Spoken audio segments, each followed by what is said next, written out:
Creating a podcast takes a lot of time and money. So I want to take a moment to say thank you so much to the following homies who have donated to help keep this show free to air for everyone to enjoy. So thank you to Kira Reedhead, Abby Beale, Carolyn Mann, Jackie McNulty, Joanne Walton, Lisa Wheeler, Leah Bug, and Lisa. You know who you are. If you have found value from this podcast, please consider donating at www.eugeniekruger.com and click the donate button at the top. Thanks so much. Today's episode is a little different. I have been wanting to interview the amazing Michal Yakir on the show forever, but because I'm very new to her work, I didn't feel I would do the interview any justice. So I got my good friend, fellow homeopath and past guest on the show, Sarah Valentini, to interview Michal. Sarah attended a trituration workshop with Michal in Tenerife last year, which she absolutely loved, and she's very familiar with her work.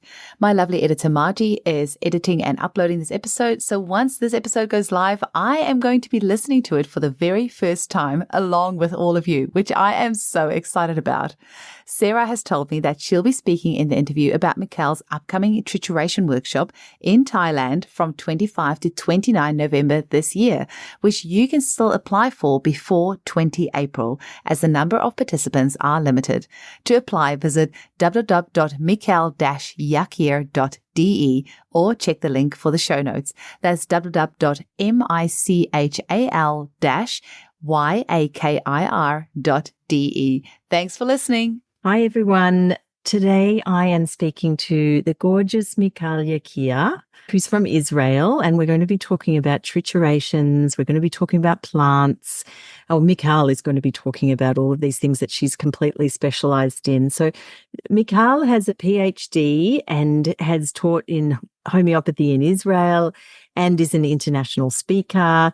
And for many years, she was the president and speaker of the Israeli Association of Classical Homeopathy. She is a botanist and for many years was fascinated by the homeopathic implication of the dynamic order in nature, especially that in the plant kingdom.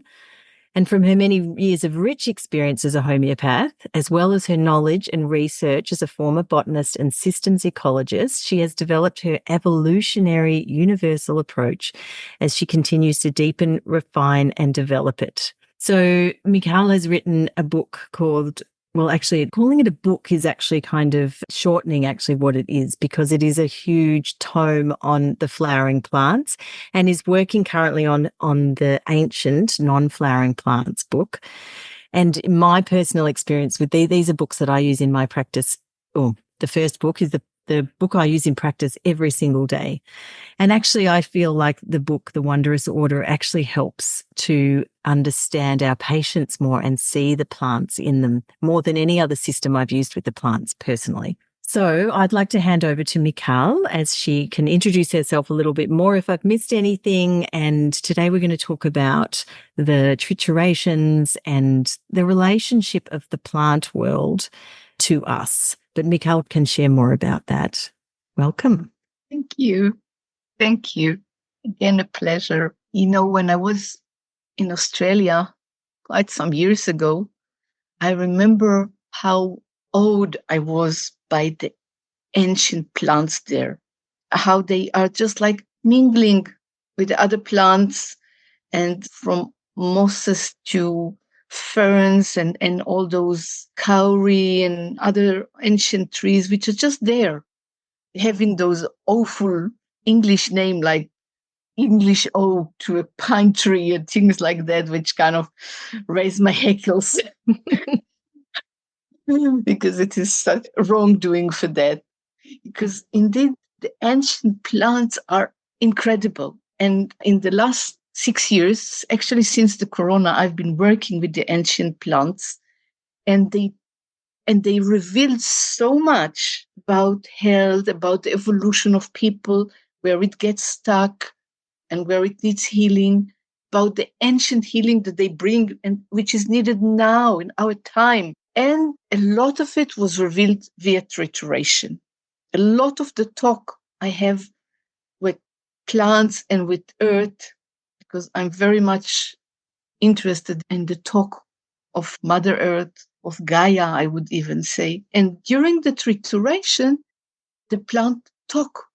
And more than that, I found out that other homeopaths who've been doing trituration all over the world, and they have sent me their trituration on ancient plants, they received the same thing. They just said, it seems irrelevant to homeopathy, so we never reported about it. Wow. It was like an extra information that it's not something about us. But I mean, we, even as people, we've been a bit self-centered. We're always asking the plants, how can you help us? What are you good for us? We never ask, what do you need? And during the trituration, because it's an immediate process, you can do that. Now, what is a trituration? A trituration is a process which was invented by Hahnemann. I guess it's related to the way pharmacy would have been going around at the time, or practiced at the time, or medicine preparation from plants and minerals. And he called it trituration, which is basically a process where you succuss and dilute the material. And to this day, every pharmacist who get an original material do it. And there is a very precise protocol to it. 7 minutes that you succuss, 3 minutes you dilute. Or if it's a material, you kind of, how you call it? This Grind process? or stir. Yeah, you grind for 7 minutes and then you scrape for 3 minutes. And then after 20 minutes like that, you add another 20 minutes, another 20 minutes like that, and you arrive at C1. And like that, you can continue to C2, C3, C4, and some even get to C30 and more. And now, when the pharmacist does it, actually what they do is they do their best not to listen because they don't want to be influenced. They do it like in the past, they do it every day. And they didn't want to be influenced with all the multitude of materials they were using. So they closed themselves. But we found out Alice Timmerman was doing it a lot. And I got the information actually from a woman in Canada. And we learned that when few people sit together and they do the process intentionally. And so we kind of, like in all time when women were sitting and grinding food together, we are anchoring each other. And then if we just listen to what is coming, to what is being mirrored in us at the time, we don't chat. We talk what we listen, but we are kind of echoing each other, anchoring each other. A conversation is coming, which is utterly different from our everyday chat. And it actually reflects the plant. And how do we know it that it's not random? Because if you do it in different places in the world, you will get the same results or similar. Because, of course, men, if just a group of men will do it, or young girls or inexperienced homeopath, some things will be different. Sometimes in the beginning, people feel more the physical. And it's an art of listening to yourself. And also sometimes it takes courage to say like, oh, I feel so sexy. I feel like licking my lips. Just 2 days ago, we've done a proving on a tiny, tiny fern, Edertong, which asked to be introduced just now in these days of war. And that was one of the symptoms. And like, one of the provers says, I'm a bit ashamed to talk about it, but I feel sexy. I want to lick my lips. Or suddenly another one developed Tourette-like symptoms, and she started talking and having motions and saying things she doesn't mean. Oops.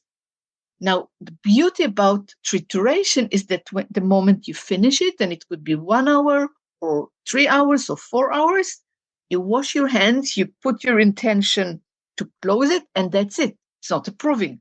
But during this time, you get beautiful, beautiful information. And this information tells you about the plant. So the more we do the trituration, like 2 hours at least, 3 hours, and the best is 4 hours, because we found out that when you arrive at C4, the remedy kind of get into a resolution. It talks itself. And then you can continue, and again, it happens in the C8. Like every 4, you get a kind of a resolution. So in the beginning, it feels like, oh, it's fun and it's easy. But the more you do it, you feel like, oh, it is taxing. It takes time. But instead of doing it in 4 months, you're doing it in 4 hours. Of course, improving, you can get other information, but most of the time it complement and parallel. There is a lot of parallels between them. And I oftentimes collect, and I'm asking, proving if I have, and we're doing a trituration about it, and we see how much parallel there is. Like the adder stone, the fern we did 2 days ago, in the one proving, it says that it is related to the calcium cycle in the body and to the bones, and therefore to the back. And in the trituration, people had lots of back pain. And the issue was, am I in my center? Mm-hmm. Now, none has seen the plant before they were doing it.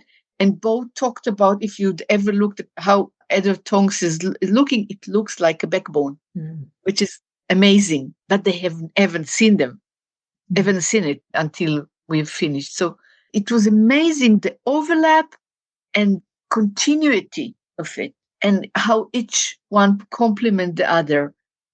And above that, there was again the talk of Earth, which was beautiful. Earth is saying, acknowledge me. Don't think that I'm a jump star to the stars. This was Earth is oftentimes telling me. Don't turn your... Actually, we are the evolving aware part of Earth. And just as we can think that I can just treat my finger or the eruption on my finger and my whole body will be sick and still it will be fine. You can't do that. You just can't. Or that the words will go, but the rest of the body is not important, or the rest of the mind. So we can't think that we will be healthy, but we will leave Earth defiled and dirty and polluted. It's actually unreasonable to think like that. So the holistic wholeness of us is, Right. and the ancient plants who came from the time that we were still connected to Earth, from what we call an Eden state, are talking about it. And they say now, before it will be too late, we have to remember that. So they came to us to remind us of how to treat elderly diseases like Alzheimer and Parkinson, which we see more and more even in children, and allow us to change and survive possible disasters, because they have survived. Mm.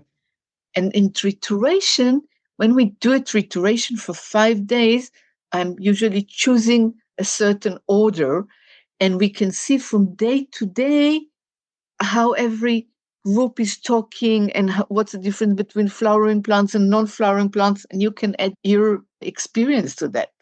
Yes. Because last year I was in the Canary Islands with Michal doing 5 days of triturations, which seems like a lot. But as you say, yes, you can see, the difference. You can feel the difference between each one, and each one has a little journey, and you go on that little journey for that day. And it all kind of illuminates that the family or the position on your table, or the ancientness of the plants, or where they're sitting in the current flowering plants. I had such a great time with most of those remedies, actually. Yes. Yeah. Especially the echium, which really kind of made me very cheeky and giggly and standing up and sitting down and then nearly lying down. And then we can understand the importance of that in the remedy as well, and really understand that when we see that in a patient as well, when we prescribe that remedy or any of those remedies. And it was so beautiful to, at the end, after we'd been on the journey with the plant, for you to speak about the plant and put the context of where they sit in the evolution, whether they're an ancient plant or a newer plant. It totally brought the whole thing even more alive than all the other experiences I've had with learning from you. So what I really loved as well with the ancient plants, and what I've learned from since that week in the Canary Islands, but also from studying mosses class that you've been doing as well, is really the context of how they sit. But I've been particularly interested because I work with a lot of children with autism, nonverbal children. Well, these children that seem to have this wisdom, but it doesn't particularly show up in the way that we expect it to show up in this day and age. And this is completely fascinating to me because, you know, these children are quite amazing and they're incredibly intuitive and a lot of the time really tuned in into the earth or into just their world because this earth can be too much for them. Indeed, some of the ancient plants do speak of autism, diseases that it's kind of like seems unapproachable. Autism, disconnection, not having words which can be understood in our time. Someone who has a whole world inside himself, but he cannot transcribe it. Yes. And when you do a trituration and you understand it, and actually when you understand the table of plants, then one of the things it's very practical. I'm a woman and I'm practical. And I wanted to, when I've started the whole thing, it was interesting. I love plants, but I also wanted a way to memorize it. I have no ability to memorize materia medica, just like a shelf after shelf of information. Absolutely. It needs to have a sense. So when I heard Jan Scholten many years ago talk about the minerals and their order, I said, oh, I'm a botanist. I know that plants has order. So and nobody could give me an answer. So I said, okay, being a researcher, I'll research it. I thought it's a simple journey. It took me 17 years to get it right. And I realized that it helped me also not just to give the remedy, not just to do a good differential diagnosis, but also to know where I want the case to progress, in what areas. Because let's say if you have someone who's restless from column 1, let's say berberis or ranunculus, they're restless and a bit spaced out. So what you want them is to have a better border, able to say no to friends, able to say no to impressions that come in. But if they're from column 6, and let's say they're chamomilla, what you want them is to lessen the burden of the ego. You want them to be more open to others, less in themselves and more with others. And therefore, this restlessness will abate because they will be more in tune with and have actually less borders, less weary and less observing. Oh, someone is touching my borders. No, I will never let it. You know where you want the case to go, not just the symptoms to disappear. And understanding, every time we actually understand the system or understand something systematically, we get this gift. That's right. And I think that's the amazing thing. When I started learning from you with the table and the book, and I was just like, oh my gosh, like now I can really see the context. It's not just a group of symptoms that or a sensation I might prescribe the plant. It's like, where are they in the context of their ego development or in their incarnation? You know, where are they? Yeah. And you can really kind of find them in that.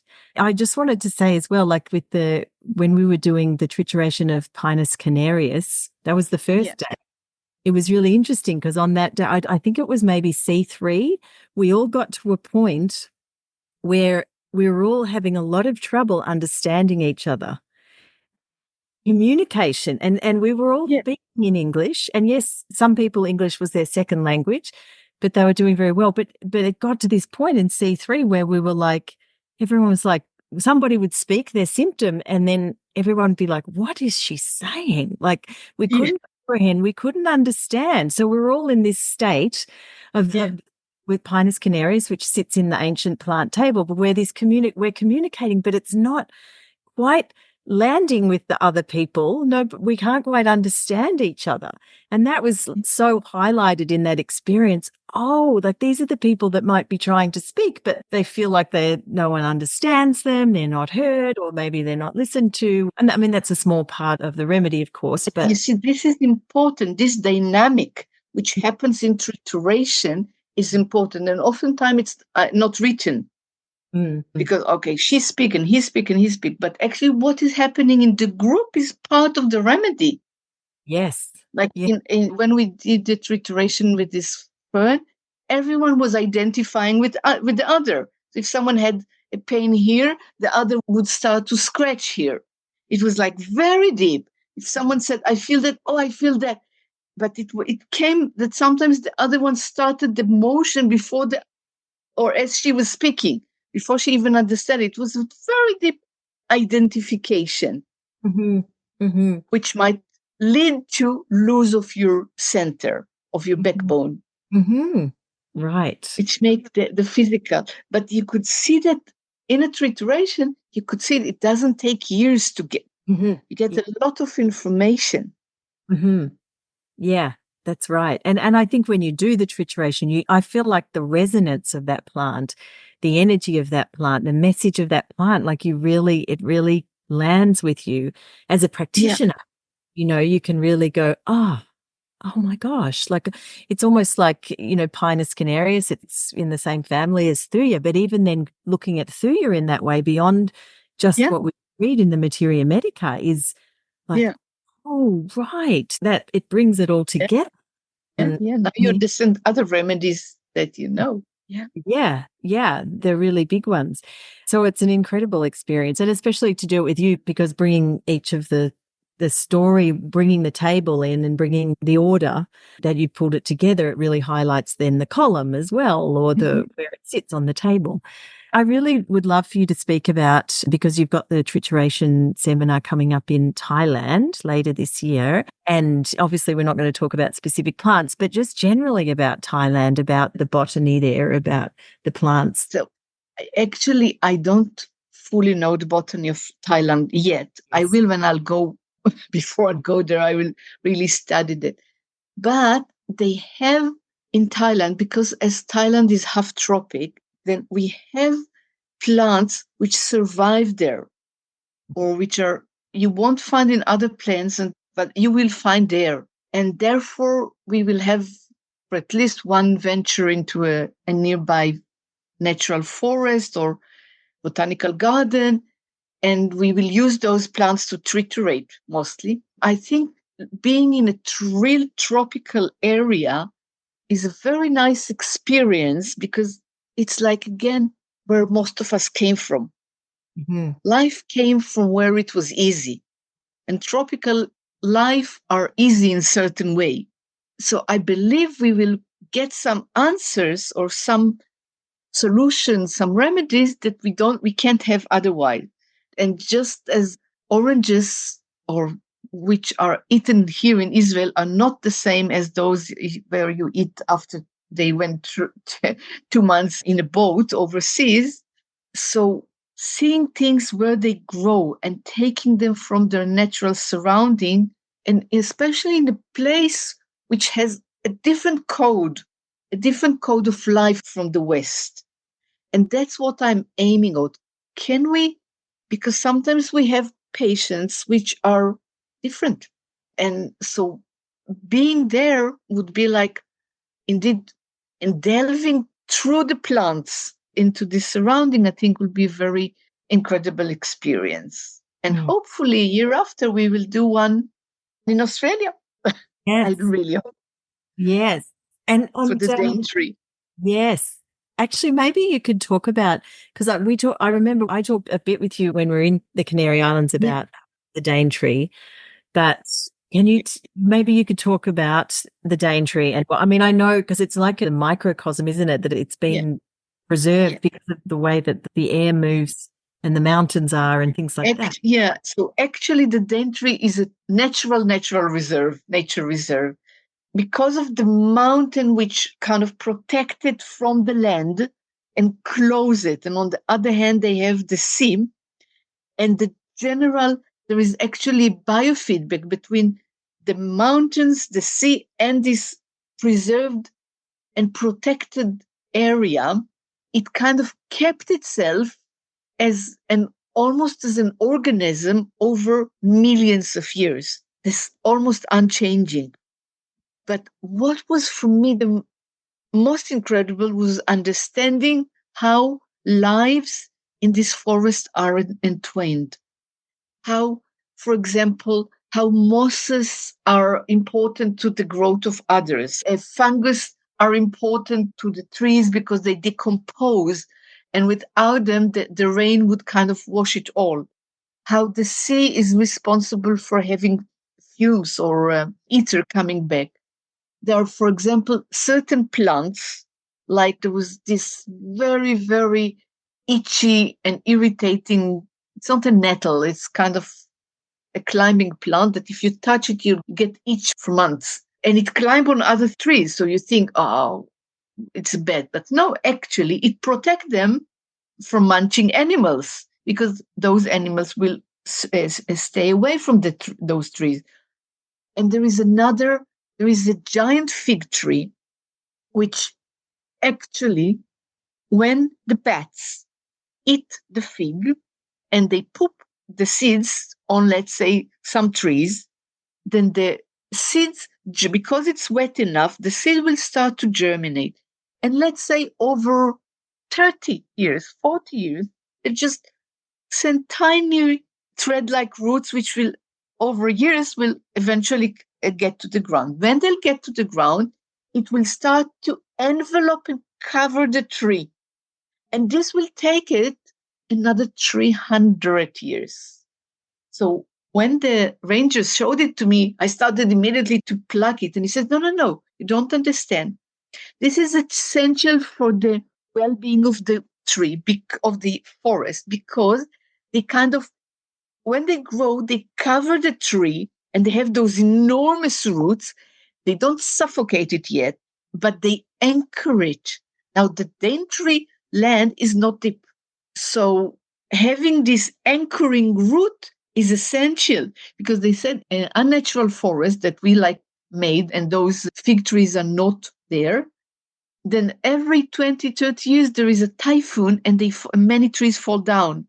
So he said, indeed, after 300 years, the fig will suffocate and cover the other tree entirely. But over these 300 years, the tree will stand and it will have possibility to bloom and shed seeds. So 300 years is much better than 30. Mm-hmm. Wow. What you think is bad is actually Right. And there was so many lives, like what you call the casuar, who eats the seeds of another tree. And this casuar is the only one who can eat it, digest it, and then it kind of take off the bark, not the bark, what covered the seeds, the skin, and then it pops it. But it needs the seed too. They really love those trees. So without the casuary, this tree will not be able to live, but vice versa. And there was so many relationships between one to another. There was so many levels of the wood. And there was things that we didn't have time to investigate, like those shining in the dark fungus and all kind of things which are really, and as what the ranger told us, they're so ancient, they have answers that we don't have anywhere else. Mm-hmm. Medicinal answers. Mm. Right. And now, so they start to research it, but we can in our way as well. Yes, absolutely. I mean, I know, the Kakadu plum, for example, I mean, that's in the Kakadu, but in the north of Australia, but it's so rich in vitamin C, that if we can use that as medicine. And yeah, the Daintree is full of it. There is so much potential there. And to understand, I mean, I'm so incredibly fascinated by how preserved it's been and how ancient it is. So it'll be wonderful to go there and do that. Hopefully next year we can do that. That's what we're planning for. Yes. Yes. And I wanted to, if you could just maybe talk about, because so a lot of people that are listening may not know your table of the flowering plants, but I want to kind of bring this up because I have heard you speak about this in terms of, we get to the end of column 6 of the flowering plants, and this is where we are now. And so I just wanted you to touch on that, especially as you opened out with how our relationship with it is with Mother Gaia. currently, the humans that are living on the earth. But I would love for you to kind of just speak a little bit about the context of that. So if we would look at the plants, something like that, we could arrange them actually in botanical columns, the flowering plants. And the first one would be the ranunculales and the magnoliales, the ancient flowering plants, which has started their evolution around 120 million years ago. And then comes the oak family, the figs, and another group which start to create kind of a border. Then come the cactuses, the dilanids, and the grasses, which are about standing in the center, balancing the feminine and the masculine inside you. And therefore, they are much related to the family, to pathology that goes through the mother line, to mother-child relationship, to feeling unloved in the family, all the family saga. And then comes column 5, which again, those are simple, natural, botanical, it's called subclasses, which were defined by the botanist Cronquist. So I haven't changed much. Then come column 5, where the masculine elements start to be dominated, creating rigidity and laws and order, an issue of work, and me and the other. And then comes column 6, which is our time, me and the world. In our time, it's the first time that humanity started to understand really how are we responsible for the world. I mean, 1,000 years ago, beside the Aborigines and then one tribe in the Amazons, nobody thought that man is really responsible for Earth. We were like children. Now it's clear. Now things are being global. You could see it in the internet, like in the fact that we are talking so freely right now. Think of it. When we were children, you'd have to phone or write letters, which would take like 3 months to arrive. And now it's a few minutes, you're on Zoom. So this globalization, it's column 6. What's my place in the world? Am I noticed? Am I not? Am I responsible? Am I not? Still under masculine quality, because the first columns are very feminine qualities, while the last columns are more masculine. Now, all this is part of Earth evolution. It's part of an evolution toward an awareness and love ability which is aware, which is conscious. So we start from baby love, I would say, where you are in love, but you can't choose. You have no ability to choose anything about it, to ability to choose, which is much related to the conflicts, to the political conflicts we see around, because the only solution is if we choose love. There is no right and wrong. It's just about choosing love. And this process has started actually, I believe, from the very beginning of Earth. Now, humanity is the last stage of this evolution. So we see these stages. We see it as stages of where every quality is being developed. And we see it repeating like a fractal in the evolution of our society, from a Stone Age to the Iron Age to the, to Roman Age, to the Christian Age, to the Muslim Age, and to our time. Mm-hmm. But of course, there were stages before that, but they were before humanity.